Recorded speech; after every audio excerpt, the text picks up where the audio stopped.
The index tool is a virtual machine we can deploy on-premise to index documents and look at the content within structured data to go ahead and once we've indexed it, we can upload those indexes to the cloud, and then as data passes through the cloud, we'll again index and we'll look for those matches.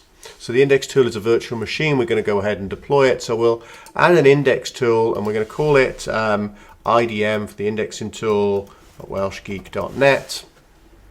And we'll click save and then we'll click activate. And similar to other infrastructure that Zscaler provides, once we've created this, we're going to download the OVA file. I already have it local on my machine. And then we'll download the SSL certificate, which is the mechanism for enrolling this within the cloud. So we'll go ahead and we'll come across to my ESX server and we'll register a new VM and we'll deploy from an OVA file. So we'll click next and we'll call this the idm.welshgeek.net and we'll drag and drop OVA across here. So we'll click next, we'll deploy it to the data store 1, click next, and we'll click finish. And it'll go ahead and it'll upload that OVA file, extract the disks, and it'll go ahead and build that as a virtual machine. So we'll give that a couple of seconds to deploy. The virtual machine is deployed. We'll see it here start to boot up. Okay, so the virtual machine is booted up. We can now log in. If we click in here, we can log in as ZS root. We've got the password there displayed to us. And the first thing we want to do is sudo zadp change password. And we'll type that password in again.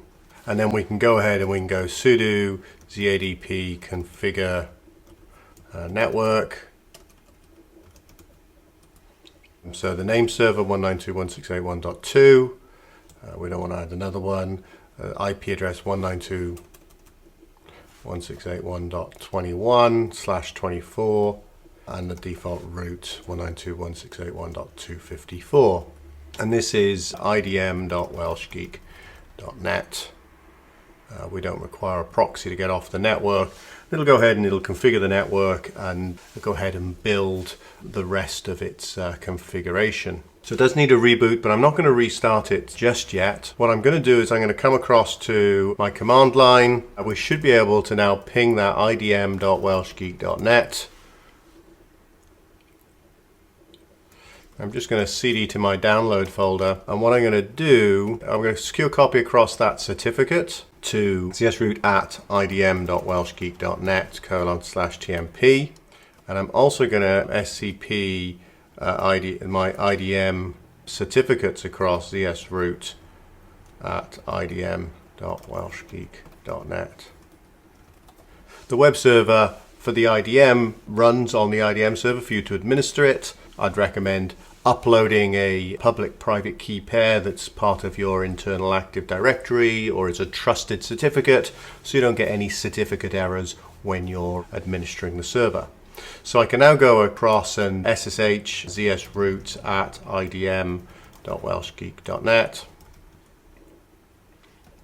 And now I can sudo zadp configure, and the path is /tmp in the ADM certificate. So it'll go ahead and it'll install the ADM certificate and everything. And it's going to ask us a domain name. So this is idm.welshgeek.net. And we want a password.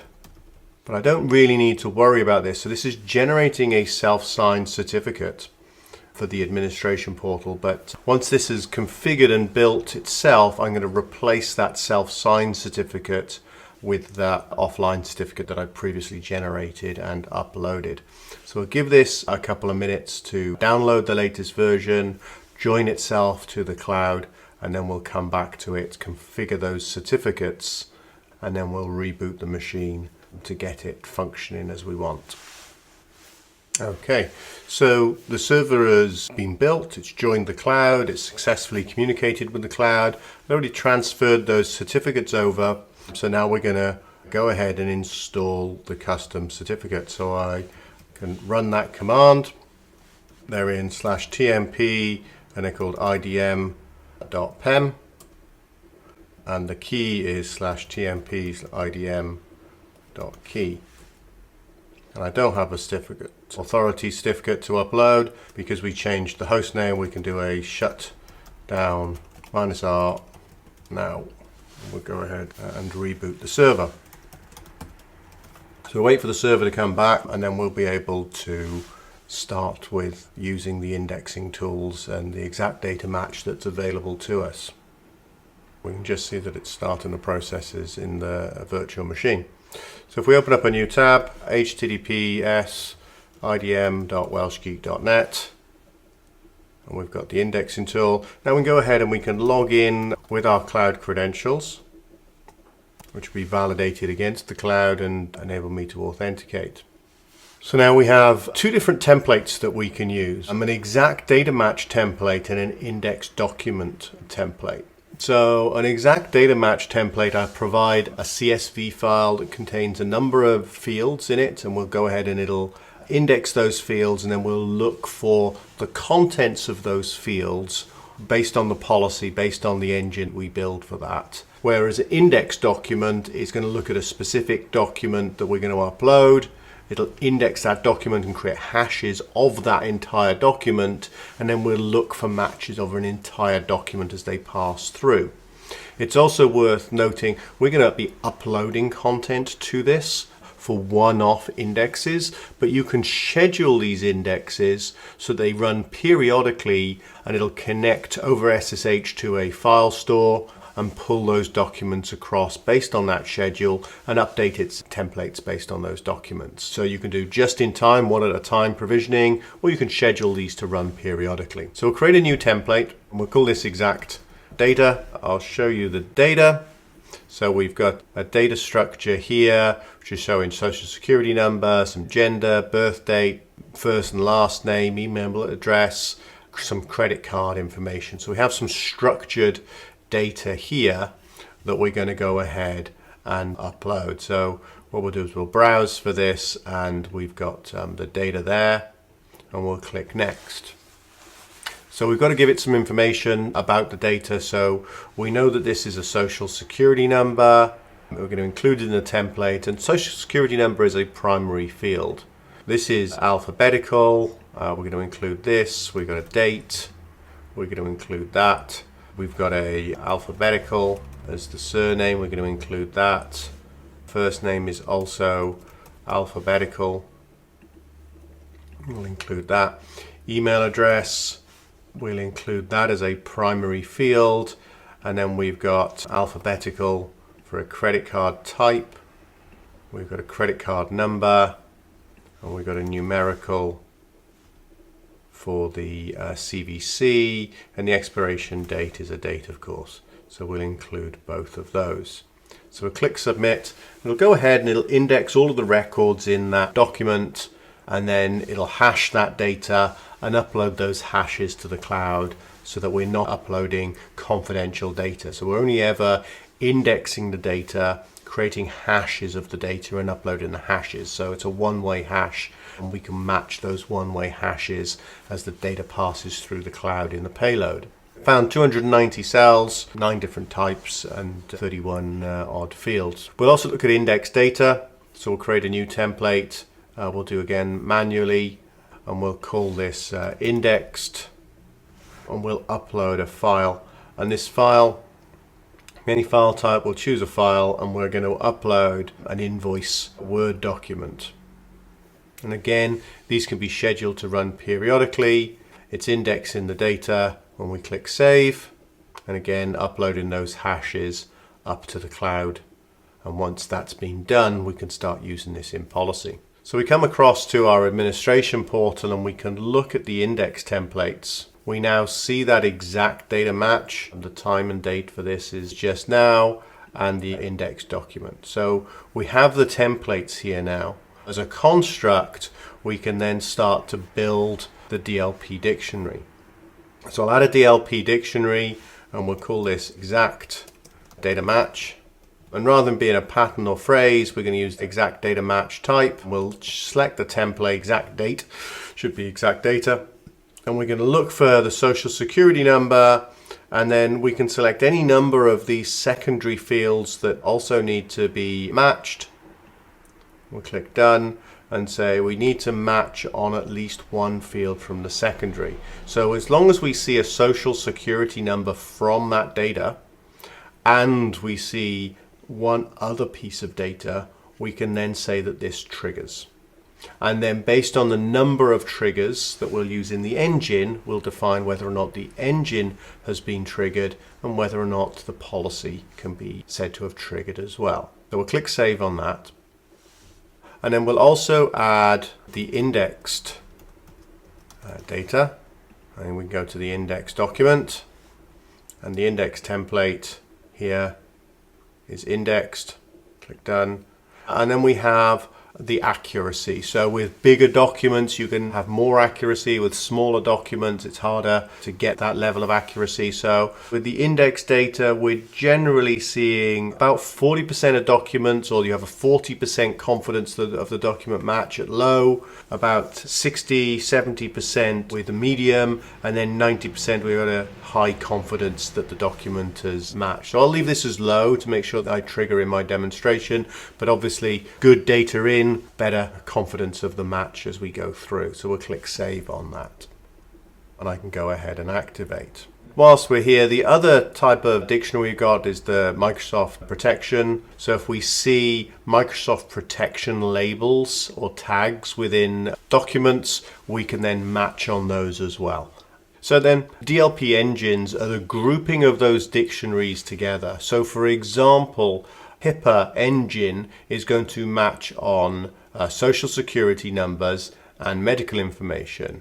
GLBA will be social security numbers and financial statements. PCI if we're looking for credit card numbers and social security numbers. So an engine is a way of grouping dictionaries together to build a policy that matches your specific requirements. So I'm going to very simply here add a DLP engine, and we'll call this our indexed engine. And so we have the ability to say whether or not we want to match all dictionaries or any. So all is a Boolean and, or any dictionary is a Boolean or. So if I had a couple of dictionaries here, I could say any of these two dictionaries, this or this. So we'll select one dictionary, we'll say we've got the indexed data, or we've got the exact data there. So we can say exact data match, we need to see 0 or more, so one occurrence of the exact data match, or we can see the index data, whether that is triggered, and we can click save on that. And I'll add another dictionary here, we'll call it custom, and we've got our custom dictionary, and we're looking for, again, more than 0, so at least one occurrence of the pattern in that custom dictionary, and we'll click save on that, and we'll click activate. And so just to remind ourselves that the custom dictionary is looking for a number of these. So we're looking for something that matches A to Z between 1 and 9 characters and a space at the beginning and a word afterwards, and the word is Penarth. So now we've got our definitions, we've done our indexing, we've created our custom dictionaries and we've built those into an engine. We can now go across to our data loss prevention and create some policy. So go ahead and add a rule, and you've got two rule types, one with content inspection and one without content inspection. So without content inspection, it's going to apply tenant restrictions and file type control. It's looking at the header information to apply those policies. Whereas a rule with content inspection is going to look at the payload that is sent as part of the post data. So we're going to say rule order 1, and we're going to say indexed data, the rule is enabled, and we'll select the engine, it's indexed engine, and of course this is going to be the exact data match or the indexed data. So we'll click done. It's going to apply over HTTP, HTTPS or native FTP, and we're going to block. We can send the data either via ICAP to an incident receiver that could store it offline. You can set up an ICAP S receiver, or there's a Zscaler instant receiver, another virtual machine to deploy, which receives those files that have triggered based on this policy. We're not going to cover that as part of this demonstration. You can also send an auditor information, so we can send an external auditor an email, and their payload will also contain the file that triggered as well. But we're not going to do that as part of this demonstration either. So let's click Save on that, and then we'll add another rule with content inspection, and this one will be the pattern match. Again, the rule is enabled. The DLP engine is called custom pattern. We'll click Done. Again, over the same protocols for any category, and the result will be block, and we'll click Save on that. I'll go ahead and activate those changes, and now I can start my Zscaler client because it wasn't running.